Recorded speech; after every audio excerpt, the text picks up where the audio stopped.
근데 상대방이 가만히 있는 거야. 이거 통했나 보다 막 이 생각이 드는 거죠.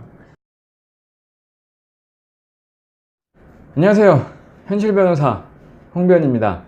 오늘 드릴 말씀은 소멸시효에 관한 것입니다. 일반인 사이에서의 돈 관계나 뭐 이런 것들은 사실 규칙이 없죠. 그냥 막 싸우는 거예요.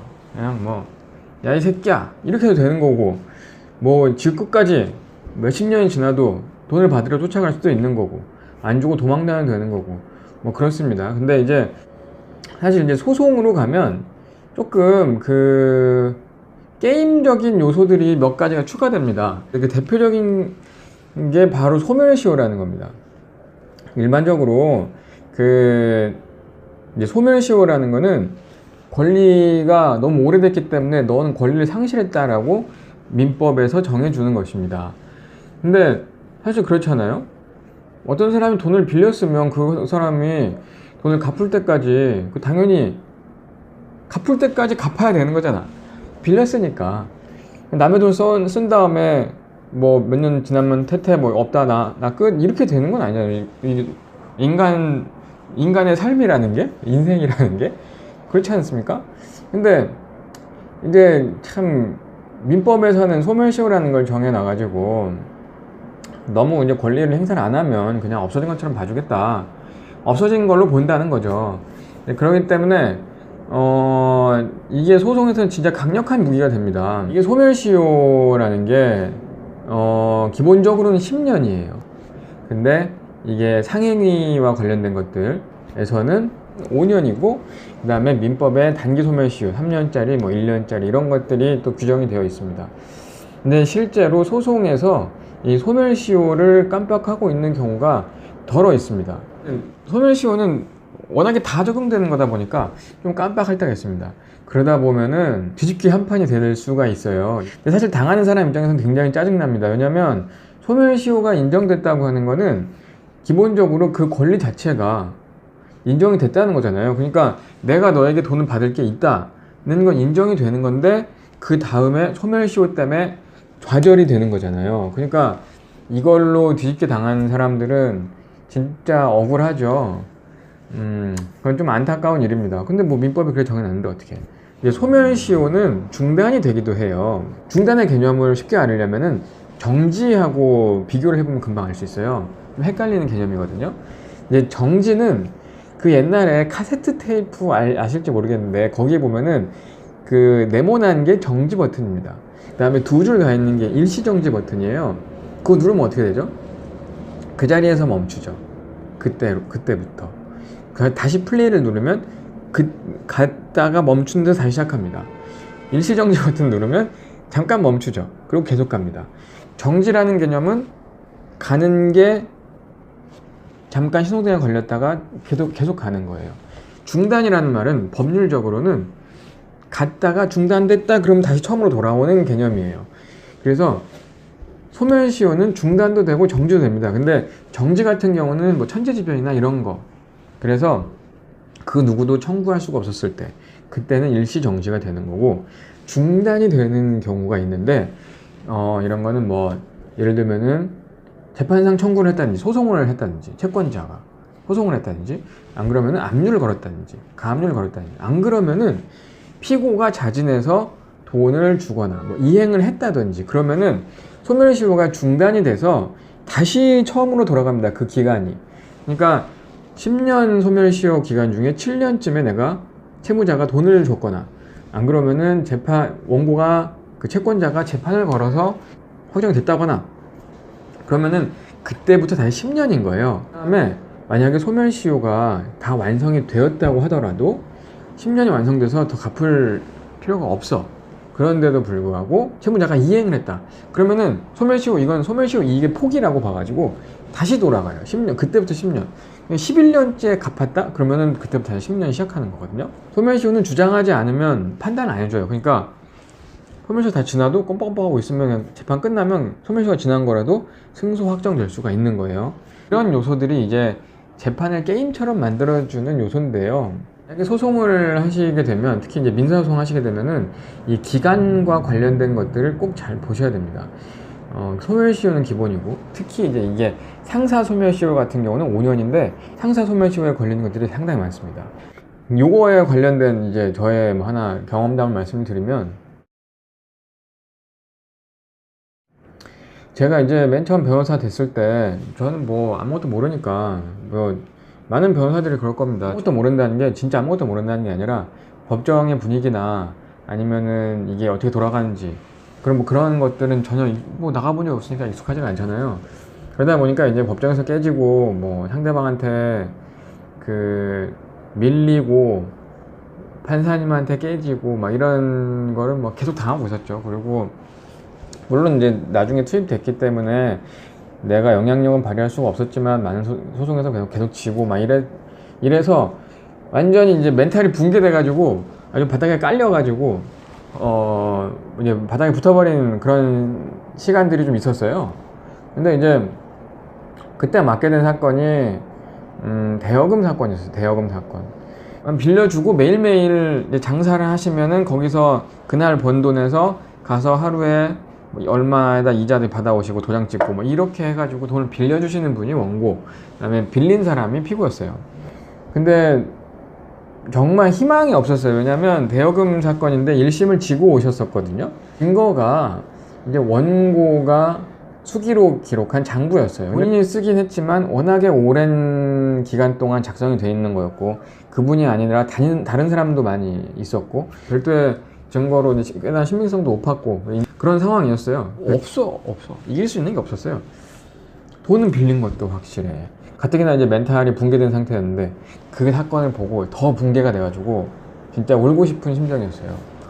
내가 수임한 건 아니지만, 저는 이제 그때 고용 변호사였으니까 내가 수임한 건 아니지만 나도 좀 이기고 싶은데, 나는 맨날 져가지고 맨날 깨지고 죽겠는데 또 이런 사건이 오니까 정말 힘들었습니다. 그래도 이제 장부를 다 계산을 해봤어요. 열심히 계산했어 진짜.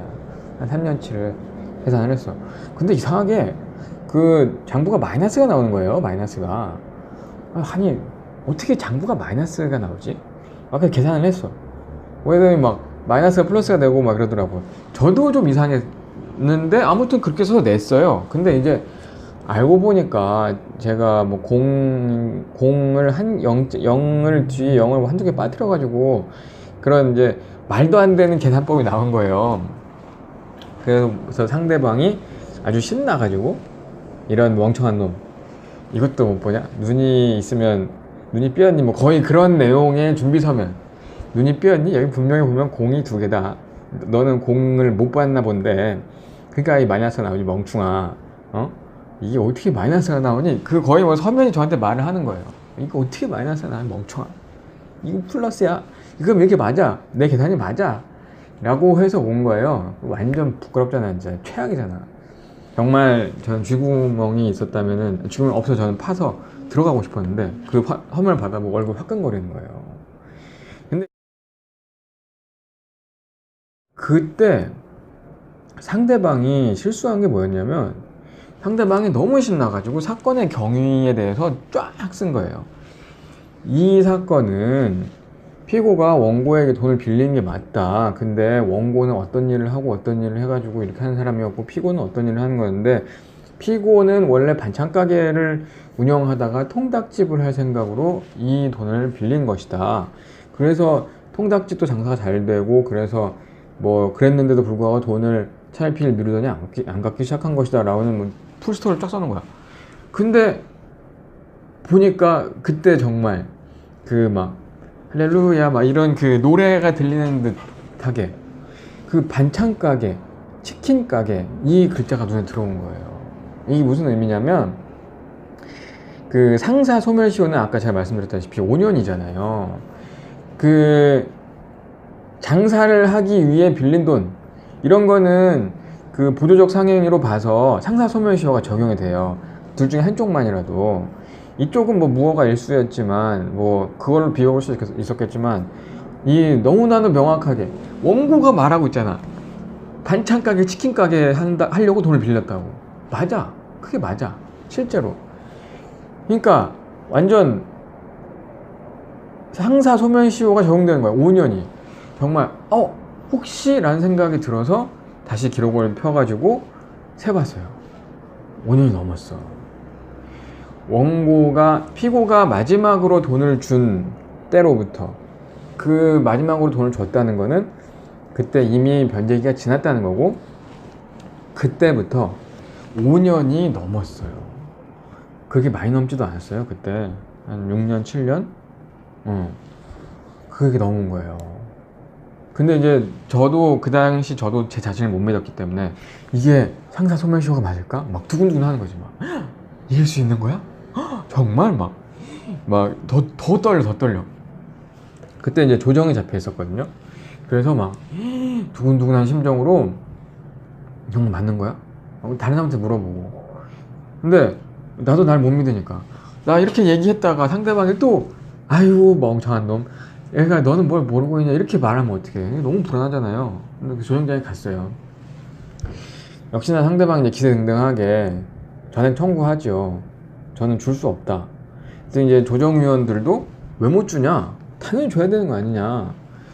그래가지고 이제 그때 제가 처음으로 조정장에서 고집을 부렸어요. 아, 이건 못 준다. 이것은 제가 보기에는 상사 소멸시효에 걸린 것 같습니다. 이거 제가 생각하기에는 변론 가면 원고 패소입니다. 진짜 그 말 하는데 진짜 거의 심장이 떨려가지고 거의 진짜 몸 밖으로 나온 줄 알았어요. 진짜로 너무 두근대는데 막 얼굴은 아무렇지도 않은 척 해야 되나, 나 노련한 변호사인 척 해야 되나, 나 변호사 한 10년 한 것처럼 아무렇지도 않은 척 해야 되나. 근데 지금 떨려 죽겠는 거지. 아마 귀는 되게 빨갰을 거야. 그렇게 얘기를 했어. 그랬더니 처음에는 상대방 변호사도 아예 말도 안 되는 소리 뭐 이러고, 조정위원도 그냥 한 귀로 듣고 한 귀로 흘리더라고요. 그래서 제가 끝까지 얘기했어요. 아니다, 이것은 형사 소멸시효에 걸렸다. 이거 뭐 5년이 넘었는데 우리 줄 의무가 아무것도 없는데 어떡하라고. 저는 못 줍니다. 그때가 이제 대여금이 3천만 원이었거든요. 그랬더니 난 몰라, 나의 이제 그냥 나 배째 이러고 그냥 고집 부린 거예요. 그랬더니 이제 그래? 그러면은 조정위원이 3천에서 한 2,800은 어때? 이러더라고요. 근데 상대방이 가만히 있는 거야. 원래 같았어 봐. 그거 2,800이 웬 말입니까? 3천만 원 다 받을 수 있는 거를 1심에서 전부 승소한 거를 지금 막 항소심 와가지고 왜 깎아요? 이렇게 펄펄 뛰어야 정상인데, 원고가 이제 약간 쩔쩔 매는 거예요. 그래서 아 이거 통했나 보다 막 이 생각이 드는 거죠. 안 됩니다. 그랬어요. 고집을 또 부렸어요. 그랬더니 2,800이 2,700, 2,600. 그러더니 나보고 잠깐 나가 있으래. 원고하고 조정위원하고 얘기하고 그 다음에 저를 들어오라고. 이거 어떻게 할 거냐. 그래서 아니 저는 2,500은 안 됩니다. 이거 재판 맞으면 저희 이길 수 있습니다 하면서 고집을 부렸어요. 아 이길 수 있습니다. 진짜 속으로는 땀을 엄청 흘리고 있었어요. 안 돼. 그랬더니 그러면은 2천만 원 어떠냐는 거야.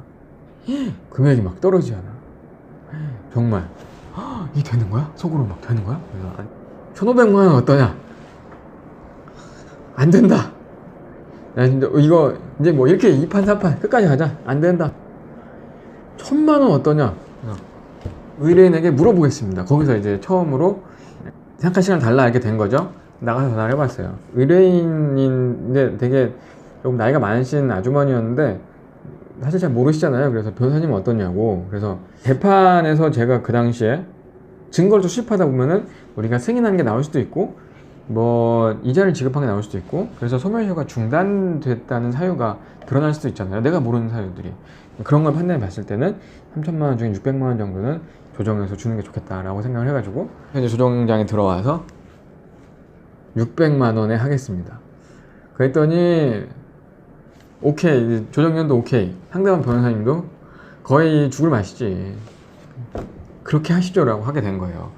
그래서 사실 이제 원고 입장에서 따지면 진짜 열불 터지죠. 원고는 분명히 돈을 빌려줬잖아. 근데도 못 받으니까 소멸시효라는 것 때문에 되게 마음이 아프죠. 근데 또 이제 그 사건으로 돌아가 보면 그 당시 굉장히 고리여가지고 이자가 말도 안 됐어요. 좀 이미 3천만 원 이상 줬어. 이자로만. 그런 거 생각해보면 또 그렇게 또 억울한 건 아닌가? 뭐 이런 생각 들고. 그래서 그때 이제 소송이 완전 뒤집어졌죠. 그 1심에서 다 졌다고 생각했고 원고도 다 이겼다고 생각했는데 그 소멸시효 하나 때문에 완전히 뒤집어져 가지고 저희가 거의 승소하는 게 됐습니다. 그때부터 제가 아 이게 나도 되는구나, 내가 이제 무늬만 변호사가 아니구나, 뭔가 이 쟁쟁한 선배님들 사이에서도 내가 뭔가 이겨먹을 수가 있구나 라는 걸 깨닫고 땅바닥에 붙었던 멘탈이 살짝 이제 올라오기 시작하는 그런 계기가 마련됐었습니다. 의외로 많은 사람들이 알지만 또 많은 사람들이 모르기도 하고, 소송에서 누구나 다 주장을 할 것 같지만 생각보다도 까먹는 일도 많은, 하지만 이게 만약에 들어왔다 싶으면은 재판이 뭐 거의 그냥 끝장나버리는 그런 무시무시한 역할을 하는 소멸시효라는 것에 대해서 살펴봤습니다.